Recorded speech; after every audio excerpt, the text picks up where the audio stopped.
I finally decided to block and go no contact with my childhood best friend because I had had enough of him being a man child and I could no longer tolerate his toxic behavior. And I should have done it years ago.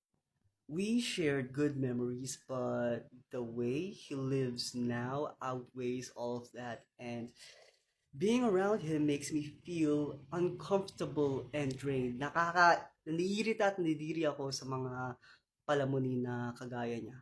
He reached his late 20s without ever having any steady, stable job, and I don't think he graduated from university. Even though he has the means and the brains, he's just at home wasting away playing video games and watching endless shows on repeat. I had my suspicions even then, but not seeing any diploma, graduation photo, or announcement pretty much confirmed it. Sure, maybe he's hiding it somewhere, but that feels unlikely. And what pushed me away wasn't just his stagnation, also his it was because I could no longer tolerate his toxic, draining character. He has this compulsive need to assert his intelligence, especially on topics he's sensitive about. He speaks like an authority, like his opinion should end the conversation because he thinks he's right. And he has strong, rigid, black and white opinions about J.K. Rowling, with her issues, and our government, etc. And as we talk, he made me feel like I'm stupid for not sharing the same beliefs as him. And he wants me to, he insists that I agree with him, that I shape my opinions similar to his. And I caught him being wrong more than once. I just stayed quiet because it would it would result in him blowing up. I knew correcting him would trigger irritation, maybe even hostility. Masyado siya nagmamarunong. I used to think he was a genius because he grasped concepts quickly, and he went on to this special science high school for smart people. But that intelligence never grew into anything real, and now it's just arrogance, and it feels like that brilliance he clings onto that old image of himself as a genius because it's the only identity he has left. He thinks his opinion is the correct one, and there is no room for nuances or gray areas. And I got tired of tiptoeing around his ego. And he has, if I would, if I was counting, he has far more smart ass moments than genuine intelligent ones. He wants to wrestle with the massive systemic problems the Philippines, like government corruption and failings, while refusing to take the small, boring, unglamorous steps that adulthood actually requires. Even people in the system, even competent, well meaning people in the system struggle to make change. What makes him think can when he can't even get himself together? Instead of putting his limited energy into what he can control, he wastes it on overthinking, fantasizing, and being overwhelmed. And no wonder he feels stuck and demotivated.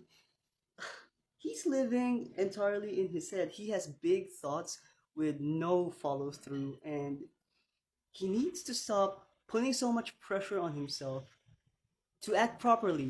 The thing is, he can be kind and he can be emotionally present, and I genuinely believe he has a good soul. He can be gentle and even thoughtful. The thing is, it's dormant and it only appears on low stakes scenarios. and never when adult responsibilities are required. I also genuinely believe that he can create wonders in his life with his intellect and talent and skills. What disgusts me the most is his what gives him pride. This my old friend, his happiest, most triumphant moments are about video games when he's defeating a boss with 1 HP left. That's where most of his sense of achievement lies now. Meanwhile, his real life is in shambles or remains unstable, and for all his knowledge and tiny bit of wisdom, he has no drive to actually become something productive in society. And I find that sickening because he could do so much better with his life. I don't even know how he survives like this, especially in the Philippines. I keep thinking maybe he has richer relatives living abroad supporting him, and maybe there's some hidden online income that I don't know about. And I hope there is for his sake, because otherwise, this level of stagnation feels unreal. It's years, 10 years plus of his life wasted on doing nothing but surviving and being nasty about it. Letting him go was such a great move for my mental peace. I feel more relaxed now that I have gone off contact, no contact with him. I feel so much happier that I am with more responsible, non-toxic friends. I refuse to orbit someone who is actively choosing to decay. Let me repeat that. I refuse to orbit someone who is actively choosing to decay. Near the end of my friendship with the man child that was my best friend, I began to see him as a slob, and this may sound harsh. Please forgive me, give me some grace. But whenever I see long-haired men who look like a slob wearing glasses, who are skinny fat, I my automatic thought was compare them to my ex-best friend. And what disgusts me the most wasn't his appearance, it was because of his mindset. I hated that he constantly views himself as an oppressed victim of society, and that could, because of that, it justifies his behavior. We're all victims, we're all struggling, and yes, some are struggling than most, but we shouldn't make it an excuse to be worthless, to be a dick, to not even try. We're all victims of the system, especially in the Philippines, but we need to take responsibility for our lives. Yes, contractualization exists. Yes, the wages are low. And yes, the government is corrupt and some of the people running it are stupid. But bro, we gotta eat. We gotta survive. But at some point, you gotta stop philosophizing everything in life and start taking accountability for. You gotta do something to improve your situation, even hopeless as it may sound. Playing into a system might make you feel miserable, but hey, at least you're doing something in your life. Doing what is the alternative? Doing nothing for the rest of your life, depending on richer relatives to support you? You're a leech. Where is your independence? Where is your self-preservation? Where do you plan on living like this until your 40s and 50s? Who's gonna take care of you then? Your older relatives would have. What irritated me more was that my ex best friend, this man child, knew what he was doing and what he's doing is wrong. And I cannot stress this enough, I really hate over dependent people. Yung mga palamunin. And, And I hate how he hides behind self-care and self-compassion as an excuse for his stagnation. Like he's perpetually healing. Bro, it's been years. 10 years of this. When would you consider yourself healed enough to function as a normal, well, basic person in society? When what when would you consider yourself healed enough to take accountability for your life, to be responsible? Stability to him is mediocrity. Commitment feels like a trap.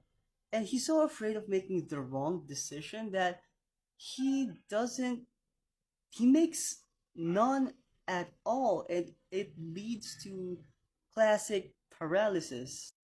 And let me be blunt, having a job and feeding yourself is more noble than thinking you're smart because you refuse to play the system.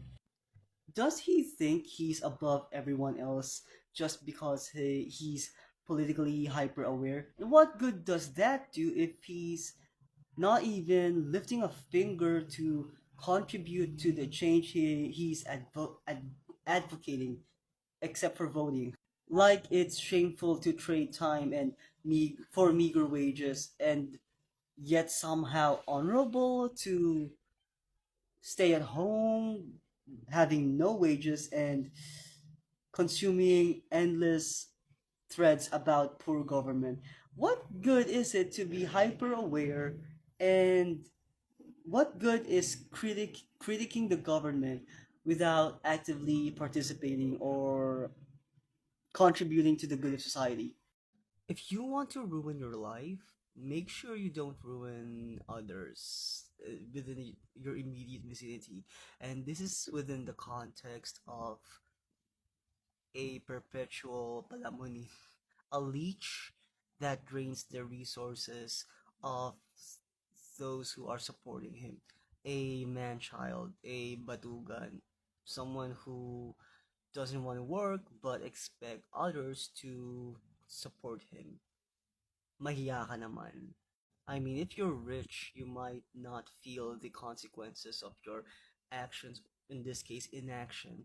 And it also depends on whether, wherever you are in the social economic scale. The more, I guess, the lower you are, the more you will feel its effects, and the more you're at the top, I guess the more you can live carefree. What I'm pinpointing here is the specific scenario of the lower middle class Filipino families who have grown adults, 30s, 20s to 30s, still not actively seeking for a job, just lying at home, doing their vices, whether that's drinking, smoking, playing video games, fooling around with their girlfriends or boyfriends or whoever, and being a constant burden to their parents. And I pity those parents, and I also sometimes blame some of them for tolerating that shit. We're in the Philippines, it's struggling, it's a developing country still, and there are not a lot of safeguards for us all, especially the poor folks, especially for us poor folks. I just keep thinking the absence of morality in these men children, that they don't think about the consequences of their inaction and their parents. They are actively destroying or harming progress of other people, and sometimes their siblings. But there are some siblings who take it upon themselves to be younger siblings who it upon themselves to be the to act like the elder sibling, like the kuya or ate. Shame! Have some shame. Instead of prioritizing their health and protecting their finances, aging parents of grown ass man children those in their 20s and 30s and 40s who are not looking for jobs. They can't because they want to support their grown ass children. And it is unfair for the younger siblings to act like the kuya or ate because they are carrying the added weight, the burden placed on them instead of tackling their own challenges in life. And what irks me the most about these inactive adults still living at home, even in their up to their 40s to 50s, are their insensitivity to the suffering of those around them. They can't even, some of them can't even appreciate the sacrifice that other people are making on their behalf. Again, they're just lying at home, spoon to mouth, existing in their rooms, and some of them even have the audacity to party with friends. Some of them are able bodied without apparent mental health issues and are stealing the hard-earned money of their parents or siblings and squandering it away, and they can be found loitering. Our conversations became unbearable. Whenever I said something he doesn't agree with, he turns the conversation into a heated debate about why the Philippines is broken, and he raises his voice to try to intimidate me as he slumps on the couch, knowing we both have anxiety and we both get triggered by loud noises. And when he's not doing that, he's just in his room playing Breath of the Wild, and he feeds himself negative views that conveniently justifies him being stagnant. Part of why he hasn't moved on, I think, is that he's identifying or mourning. He's mourning the identity that he has in middle school, which is who is a math whiz and an overall good student. He's clinging to that image because stepping into adulthood means popping that dreamy bubble that he has. It means into adulthood means that he will realize that he's not as smart as he think he was, and his genius was actually just him being bright for his age. And that now adults, we collectively, well, some of his peers have caught up with him and have even surpassed him. And I think he has difficulty accepting that, and that's why he hides behind this image of being lazy. Maybe he's avoiding the proof that he's no longer special and therefore avoids reality altogether because doing that would crush him. And it would also explain why he's likely lashing out whenever his intellect is challenged because he doesn't want to be reminded of he doesn't want to be reminded or cannot accept the reality that he is wrong. He positions himself as an expert who already has the answers, and sometimes, most times, talking to him feels like talking to a rigid, defensive child, unwilling to consider that he may be wrong. I pity the people who continuously pick up his slack. Those people who continuously support him, even though he's well past 30. It's a shameful life for me. And I hate that society absorbs his delayed productivity. And it's ironic it is very ironic he that he has grand ideas of what a productive government should look like, and yet he's right there being lazy, doing nothing, being a palamunin. And thinking isn't the problem.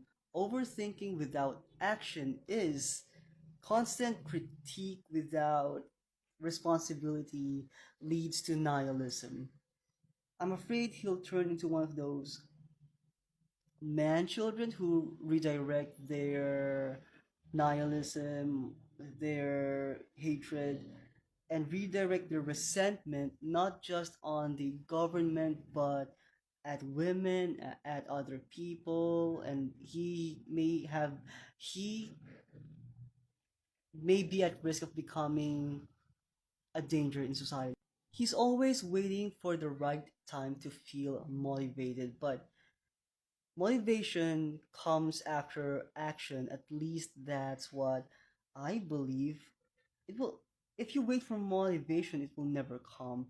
And an adult does things even without feeling motivated. That's why you're an adult. You do things because even if it's hard because you have to survive. You know better. Anyway, that's when I knew that nostalgia isn't enough anymore to isn't enough to keep the friendship going anymore, and that was when I decided to part ways with him, at least until he changed. I've said this before, but my man-child ex-best friend, the reason he's terrified of stepping into adulthood, especially getting a job, the concept of getting a job may terrify him, is because it would shatter his opinion of himself that he's still special. I think that he's still reliving his academic glory days, and to him, I think to him that working a job feels like a mundane, insulting thing for him because having a normal job would mean that he is just as normal as everyone else and not a genius at all. To him, working a job feels mundane, boring, and almost insulting because it's proof that he isn't exceptional after all, and he can't bear that truth. He's so afraid of mediocrity, of a mediocre life, I think, because I don't know, I'm not sure, but to him, putting in effort to actually achieve something is beneath him. I don't know. I'm just guessing. Because then, if he's not extraordinary, the image or the story he's telling himself falls apart. And instead of questioning that story, he'd rather not face it. Parents, peers, and society has done him a disservice by praising his intelligence and natural talent and natural affinity for numbers for to build his ego, because now 20 years later this man-child ex best friend of mine still thinks of himself as a natural genius who doesn't want to work because he thinks it would be beneath him.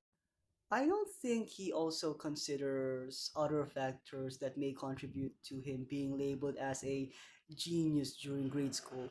To be fair, some of the other students, especially, I'm so sorry to say this, Filipino schools don't really study at all, most of them anyway, and they rely on they rely on stock knowledge, which is regurgitating whatever they retained on their minds while listening to the teachers to barely pass an exam. Some other valid reasons include, or factors include, families struggling at home, because in many families still to this day they are struggling to survive and therefore have many problems thrown around at home, which makes it difficult for one to focus solely on their studies, and therefore because of all of those factors, there it contributed to a few people being labeled as geniuses. And by the way, Filipino teachers throw the word genius at a student if they ever show even a modicum or even the slightest effort. What he's doing now is what washed up high school athletes do. He's just reliving his high school highlights, his glory filled academic days back when he was at his prime, back when he felt he was at the top of the world, that he was still back when the world made sense for him. And it's a tragedy because facing to him, it is a tragedy because facing the world means starting from zero. And he can't do that. He can't let go of that image.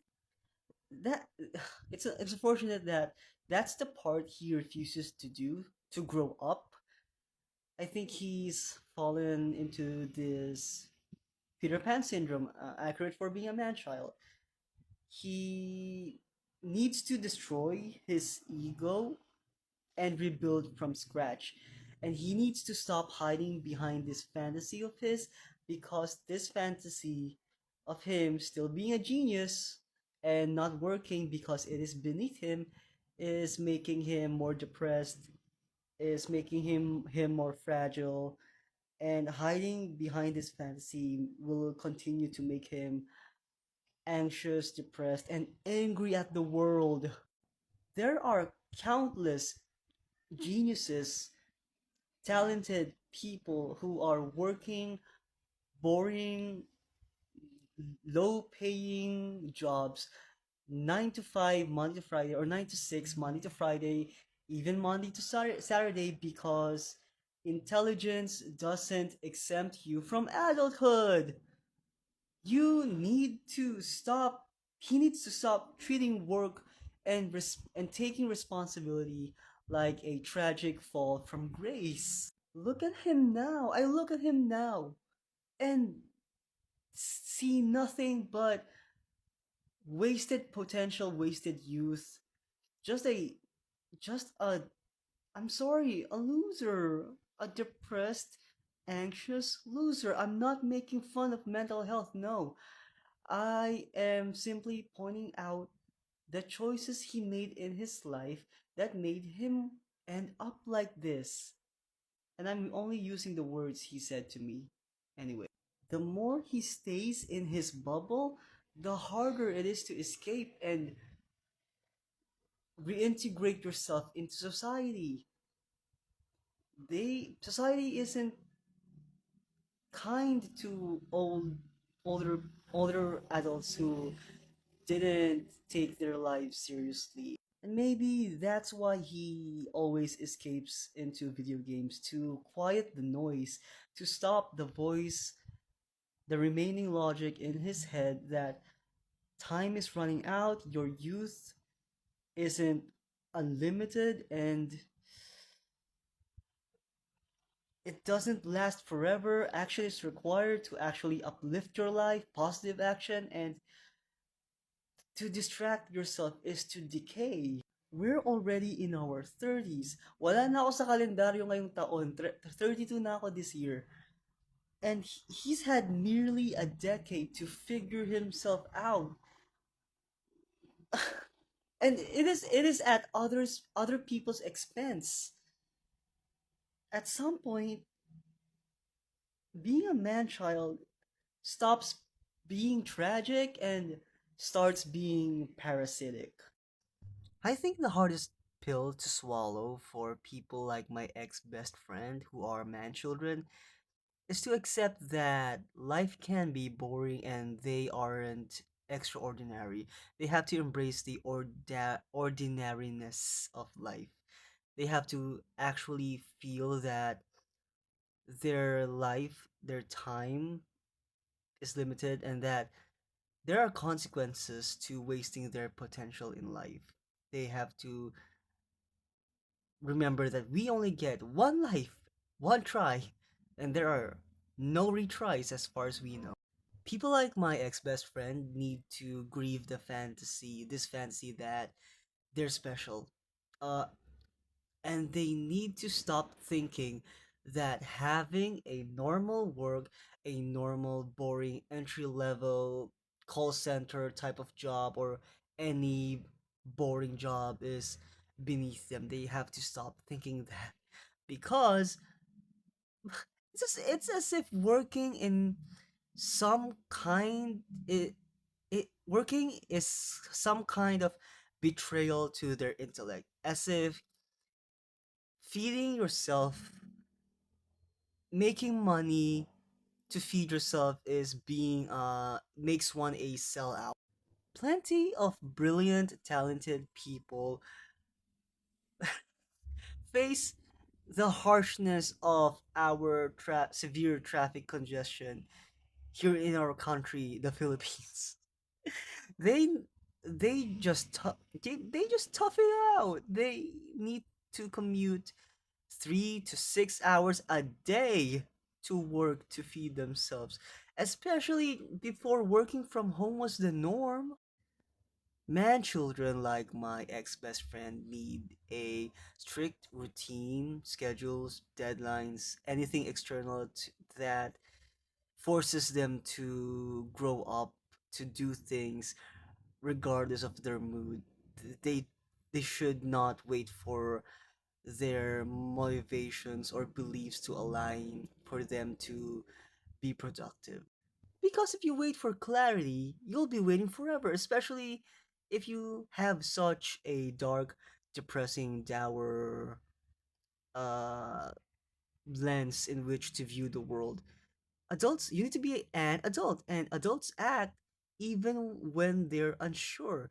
They act even without relying on motivation, because you need to get things done.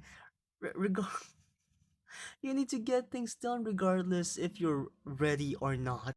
Man, children think, or people with Peter Pan syndrome, or just people who avoid taking responsibility and avoid accountability in their lives, think that having a boring, mundane job is tragic. And to me, the real tragedy is being 20 to 30 plus years old without having a means to sustain yourself, especially in a severely, well, corrupt country like the Philippines, and spending your days arguing with strangers online, in Reddit threads, in other online chat rooms, arguing about politics, consuming bad news, raging about corruption, and escaping into games until 3 a.m., destroying your mind and body. That is that is the real tragedy for me. That is the real tragedy for you. But I do miss our friendship. I miss the boy that he was, the smiling, bright, pleasant looking boy that he was, so neat and tidy. I missed the many memories. I know, I remember the many memories spent playing in his old PS1 in his room. So many summers, sunlit afternoon days, the sun filtering through his curtains, talking, laughing, playing Pokemon, well, Spyro, uh, Chocobo Racing, Crash Bandicoot in his old PS1 game in his room. Um, I miss sharing my insights with him back when he wasn't angry all the time, most of the time. And I missed how he viewed the world in a more positive, optimistic light. I hope he gets better. But until then, I'm staying away from him and from people like him.